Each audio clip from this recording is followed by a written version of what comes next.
Hey, this is Paul, the drummer from Cannibal Corpse, and this is Antihero Online. All right, so let's just jump right into the bulk of this thing. Cannibal Corpse has a new record coming out in November, Red Before Black. Tell me a little bit about the record and the recording process. Well, it's a record we're definitely excited about and very happy about. Can't wait for everyone to hear it.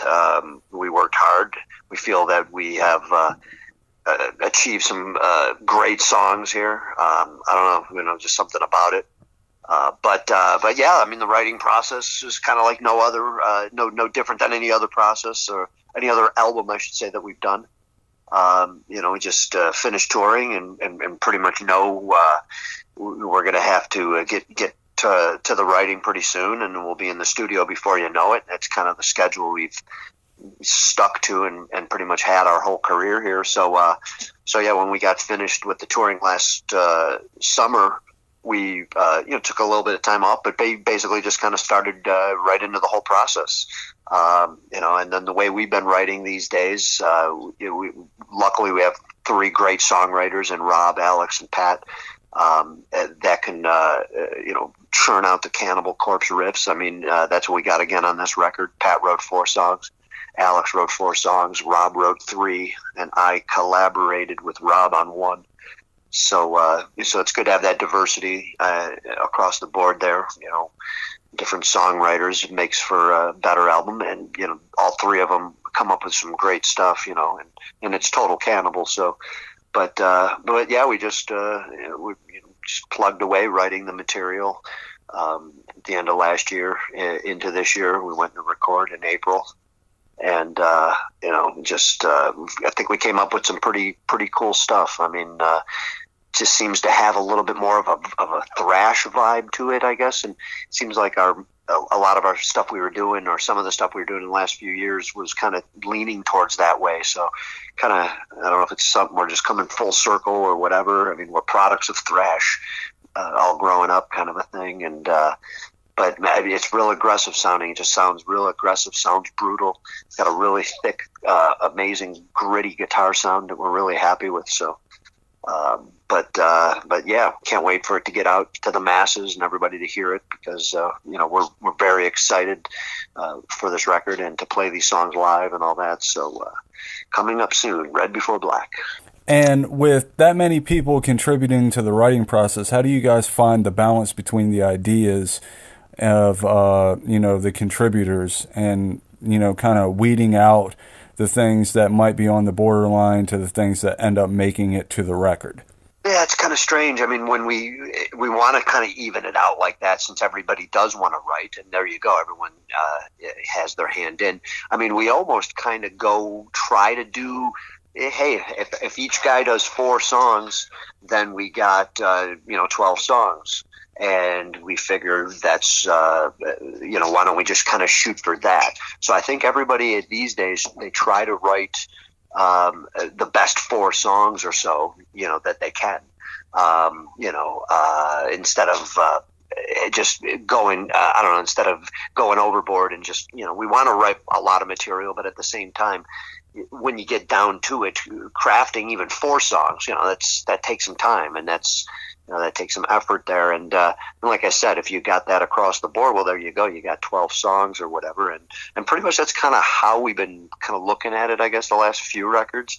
And then we'll see what happens. Not that happens. Like I said, this time around, that's what we had. We had the 12. Said Rob just wrote 3, and then, had the collaboration. So,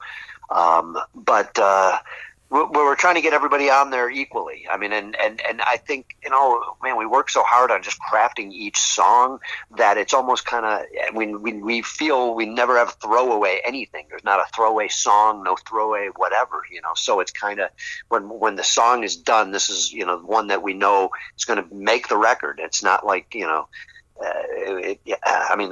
we just try to always write those songs as best as possible, and then we never ever. Well, we did it one time where we had once or twice where we had the extra songs at the end of the session, but really the last 3 or 4 albums we haven't had that. We've been writing just to have enough material for the record, and just working hard to craft each of those songs to know that, like I said, it's gonna be on the record. It's just it's not gonna not make it because we don't have the material, kind of thing. If we're only dealing with the 12 songs. So, but we're fairly confident in pre-production and all that, and putting them together that we'll make these songs work, and that's what we did on this record. One of the things that's always been kind of a shock value for the band is the album art and the graphic nature of the album art. What influenced the album cover for the new record? Well, it just kind of goes along with Red Before Black somewhat. I mean, the whole Red Before Black meaning seeing blood before you die. I mean, that was as simple as that. When we came up with that, it was just, actually I came up with that, and I kind of pushed it to everybody saying, man, I'd really love to call the rock album this, and ended up having a song, of course, but just the simple usage of the colors, the title Red Before Black, symbolizing, like I said, blood and death. I thought it was really cool, effective, and something different. But yeah, the cover kind of ties in with that in a sense, where we just wanted something to fit the title in some extent. Of course, having the blood, which there you go, you got a lot of blood going on the cover. But we wanted something a little bit different, and there you go, you're basically the victim on the cover. You're like in that perspective of the guy who's over top of you stabbing you, and basically all this blood's flying, and that's what I guess you'd be seeing before you die, red before black. So but yeah, it was something just a little bit different and something cool we felt of a piece, and we went with it. We're happy with it. And the band has been around since the late 1980s, and you guys have had a seriously long career. What do you owe the longevity of your career to? Well, I think maybe a few things: hard work, determination. We've kept it going. We've never stopped. We've always just been pushing. I think we try to always write good songs, no matter what we're doing here. We know it's death metal, and but I think we just always try to write a good song. We're not, and I think we've done that. I think over the records, we got some popular songs, that people want to hear, and you get a couple per record you come out with, kind of a thing. And I think we've been pretty consistent in that way of doing that, and so there's those few things. We're, like you said, just always on the road. We're just constantly working hard at our craft, and pushing forward, and another thing is probably the fact that we stayed true. You know what you're going to get. Cannibal Corpse is going to come out with a new record. Well, you know what? It's going to be brutal. It's going to be intense. It's going to be extreme. It's going to be Cannibal Corpse. It's not going to be anything else. Sure, maybe have some the subtle nuances, the little differences here and there, but I think it's apparent when you hear us from the first album to the last album. You can notice the changes, but it's Cannibal Corpse. So I think that's very key to our success as well. The fans really are diehard, of course, and they know what to expect, and we don't let them down. And I think that's important, and has been important. I think that's one of the things that keeps the fans coming back to the band, is the fact that they know exactly what they're going to get when they hear a new Cannibal Corpse record, new music from you guys. It's the same style, but it's, shows the evolution and progression of the band over the years as well. Yeah, I think so. That's the way I look at it, and I think that's exactly how the fans look at it too, right? And that's why we're excited for this new record, because it is a little maybe different than we've done. Not different in the sense of, I don't know. It's just it's so good. I mean, I'm really thrilled for this record. I can't wait for everybody to hear it. I think it's our best stuff. Really, I think it's our best riffs, our best songs. I mean, we got some pretty catchy, brutal stuff going on this record. So, but yeah, there you go. Stuff like that, where we always give it our all. We're always looking, to do our best and give it 100% and give it from the heart, and that's very important. Metalblade premiered the music video for Code of the Slashers a few weeks ago, actually last week, September 19th. What was the idea behind the music video, and how did you want to portray the lyrics and the video content? Well, pretty much what was done there. I mean, the the weird thing about this video, I mean, usually videos, even the ones we're in, obviously we're not in the video, which is a kind of a first, or it is a first, I guess, for Cannibal to not be in any of our, like in the video playing or whatever. But that was all just given to us. It was kind of like we knew we were going to make this video instead of like a lyric video. We didn't want to do that. We don't like those.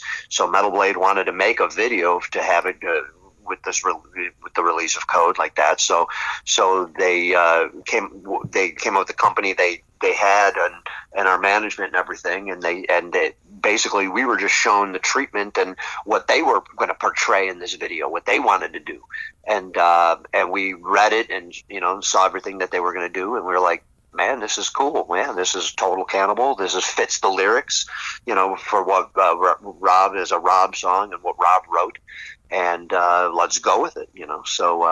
So basically, all we did was approve their ideas and their little concept there for this whole video. And, of course, we're never going to not give anything to this Cannibal stamp of approval. A video or anything of that nature is never going to get passed without our approval. Mm-hmm. So we totally approved it, but technically had nothing to do with the creativity of the video. And were you guys on set at all to kind of oversee how things were going and the overall vision, or did you kind of have that trust in Metalblade and the crew that they brought in to create a music video that was Cannibal? Yeah, no, we totally had the trust, and we weren't there for that and none of that, and that was all done, and it was basically sent to us like, here you go, here's the video. Hey, if there's anything you don't like, of course we'll have to change it and all that kind of stuff, because like we said, we're not going to let anything go past us without full approval on every level. So yeah, I mean, but you know what? That's usually how all the other videos work out the same way. Even the videos that we're in and we're there for. Okay, we're there filming our scenes, but usually everything else was kind of done. Well, they had to do that yesterday, and they're doing that later. And we leave, all the acting kind of stuff is usually not done with us around. So and then half the time or more than half the time it is the director, whoever's doing the video, their vision for the video, so it's like we don't get too wrapped up in the whole creative process on videos. I guess the biggest hand in we ever had was probably in the Devoured by Vermin video, where we did that one, and that was like our first video being in Tampa here in Florida, and we had to I remember being a little more hands-on with a lot of those ideas that we came up with. So but we weren't, like I said, get back to the Code of the Slashers here. We were not there on set, and we were totally trusting the people at hand here to get the job done, and they did it. The band actually just recently announced a fall tour with Power Trip and Gate Creeper. What kind of brought that tour together with those opening acts for you guys? Well, when we figured, I guess, we're going to do our first tour for the record. In the last couple tours, and I think last couple records, we ended up doing, I think, a few co-headliners, like when we co-headlined with Behemoth, and a couple other tours here where we were doing, a little bit bigger of a tour in general here. So this one around, it was like, okay, we're just going to go out ourselves, and we're going to bring a couple, like, just, two smaller bands. I mean, two upcoming bands, of course, that we feel it's going to be worthy of being on the package, but by no means, right, we're not doing a co-headline or anything like that, of course. So that just all comes down to, everyone's got to be involved in this, mostly management, actually, and our booking agent kind of like weighing the options and, giving us recommendations and suggestions. And then, this one kind of came down to more or less trusting our booking agent and our management of like putting this one together. Of course, we have to have, like I said, always approval. Hey, man, what do you guys, what do you think of Power Trip? And, well, we don't know who they are, well, let's listen. Let's, if we don't want them, then I guess we'd make think else, or something. Just like get another band. But I mean, actually, when I never heard them until they were give us the offer, or the management was telling us, about them to possibly get them on the tour, and then I checked them out, and I'm like, killer, man. Yeah, I think this is really cool stuff, and something different, like this cool thrash, it's got to be. And just, I only heard one song, but I'm like, yeah, well, hey, if they're the next upcoming band and they're bringing in people, whatever, and let's do it. So I think that's basically what our attitude was for this tour, and it's going to be a good one. I'm sure should be a really, really killer tour. Can't wait for it.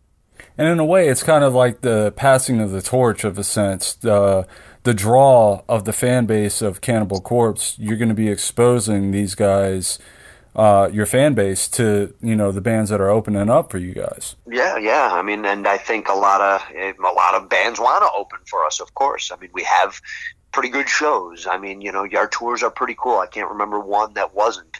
They've always been pretty successful in that sense, where we're playing in front of people, and I know a lot of the opening bands, or pretty much all of them that have opened for us in the past, always look back at, oh man, the tour we did with you guys, and one of our best, and all that kind of thing. And so to have bands like that opening for us, I'm sure they'll be thrilled and excited as well. And it'll be makes for a more exciting environment altogether. So it'll be fun.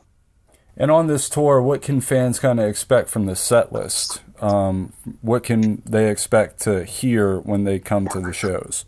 Well, we would love to do a bunch of new songs, and I think that's the plan. I mean, the last record, I think we did three new songs. I think the one before that might have had 4 new songs. But anyways, we were planning on doing hopefully about 6 new songs, which is half the album, which would be pretty cool. That's the plan. So hopefully that happens here. And then we got obviously 13 more albums to choose from here. And then I think at this point, of course, there's going to be those few that we feel that we have to play. And then before you know it, though, the set's kind of filled in, I guess, so it almost kind of falls into place, I guess. But we do plan on, like I said, doing a bunch of new songs. So. What song in particular are you most excited about playing live on this tour? It's hard to say. I mean, I'm really excited about all of them. All the songs on the record, I mean, they're all, like, I love playing all of them. I mean, I'm just having so much fun. I would think, I'd say I'm going to go with Shedding My Human Skin. I think that, to me, it's such a grooving pounder, and it's a lot of fun to play. And I was just talking about that today at practice, as a matter of fact. I'm like, man, this song, love this song. I'm loving all of it, like I said. But after we played it at practice, I'm going, man, it's just so much fun to play. What a riff, just a groove, what a tempo we're at here. I mean, so I think that's going to be the one. With the tour as well, you guys are playing in a lot of smaller, more intimate venues. Did you kind of think about that as you were going through and setting the dates and locations for the tour stops? Well, that, like I said, all comes down to the booking agent and our booking agent, our management, and all that. I think just the fact that like I said, we're talking about more of a downscaled sort of tour compared to, like you said, if it was us and Behemoth co-headlining, or us and some other band co-headlining, then we'd probably be, maybe playing a bunch of bigger, a little bit bigger venues. But so this just fits that bill, and there's nothing wrong with that. When it was actually like, once we get the schedule and we see what's going on, the preliminary itineraries of the tour, you're just going, man, we're playing some smaller places or whatever, and go, yeah, nothing wrong with that, because we know that they're always great shows. To me, those are the best shows anyways, the more intimate, venues where death metal was formed, kind of a thing. So playing a lot of these venues that we probably haven't played before in some of these cities, I think it'll be a lot of fun. It'll be refreshing, because it's something new too.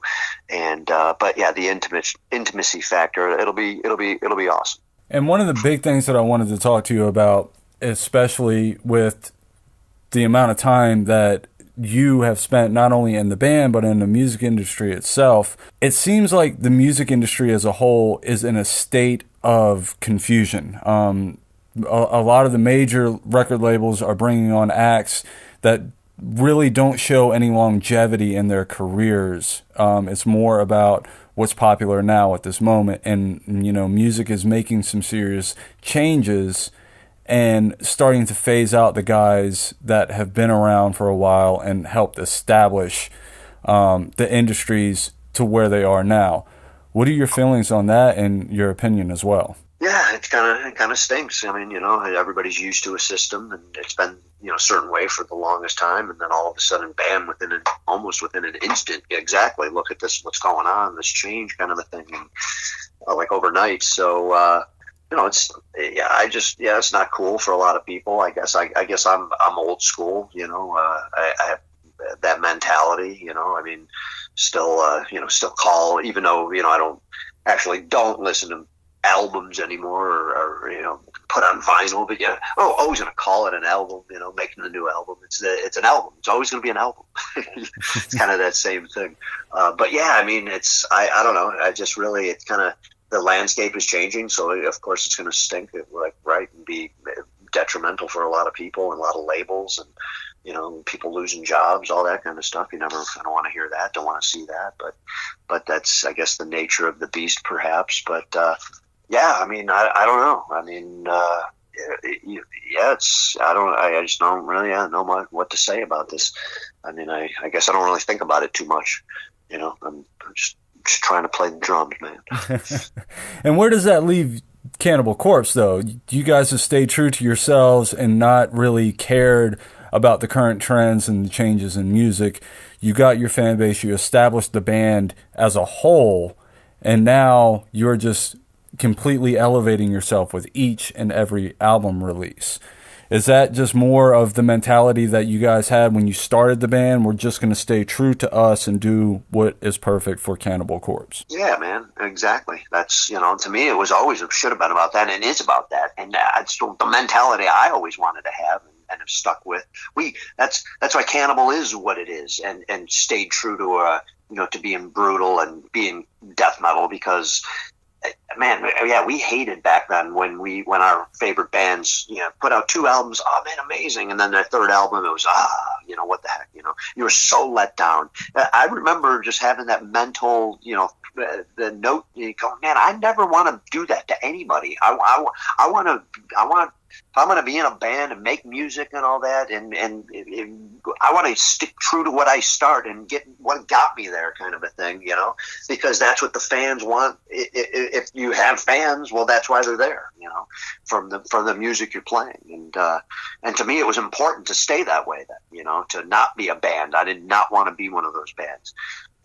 And that was, I think, important to all of us in the early days, and it just stuck with us, throughout the whole, our careers now, of course. But yeah, I mean, our just love of music then, just to keep pushing forward and just wanting to do better and wanting to write the better song and all that. And luckily we all want to kind of move forward, I guess, and not just sit around and not make records and live on in the past. That's not us. So that's pretty much everything that I have for you. Is there anything that I left out that you would like to touch on? I think that was about it. I just appreciate the interview and all that. And like I said, just can't wait for the album to come out and for the fans to hear it. I think they're going to be excited. They're going to be really, really happy. Can't wait for them to hear the record.